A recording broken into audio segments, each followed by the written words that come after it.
Mes chers compatriotes, l'Union européenne a le don de gâcher les beaux sujets. On en a encore un exemple avec le rapport Matic sur la santé des femmes qui vient d'être voté par la Commission des droits des femmes du Parlement européen. Le rapport veut protéger la santé des femmes et leur garantir, je cite, « l'accès à des droits sexuels et génésiques de qualité ». En soi, c'est très bien. Mais quand on creuse le rapport, on s'aperçoit qu'il pose plusieurs problèmes. D'abord, il s'immisce dans des domaines qui ne relèvent pas de la compétence de l'Union européenne.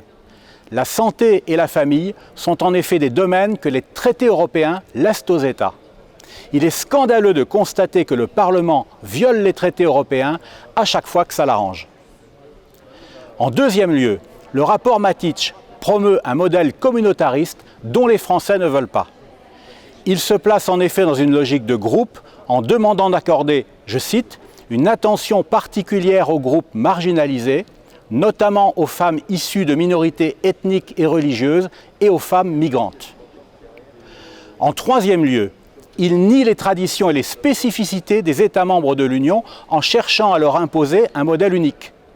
C'est ainsi qu'il les appelle, je cite, à garantir l'accès universel à un avortement légal, ainsi qu'à supprimer la clause de conscience qui permet aux médecins, notamment en France, de refuser à titre personnel de pratiquer des avortements.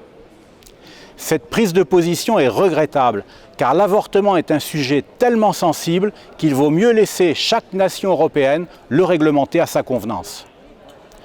En revanche, et c'est mon dernier reproche, le rapport Matic se garde bien de condamner l'islamisme, qui est pourtant devenu en Europe la cause principale de la violation des droits des femmes. Il rate ainsi son objectif, car on ne peut pas protéger réellement les droits des femmes si on n'a même pas le courage de nommer l'idéologie qui les nie. Le rapport Matic est en définitive une bonne illustration des dérives de l'Union européenne. Sa lecture est édifiante et renforce la détermination de notre groupe politique, Identité et démocratie, à construire une Europe des nations et des libertés.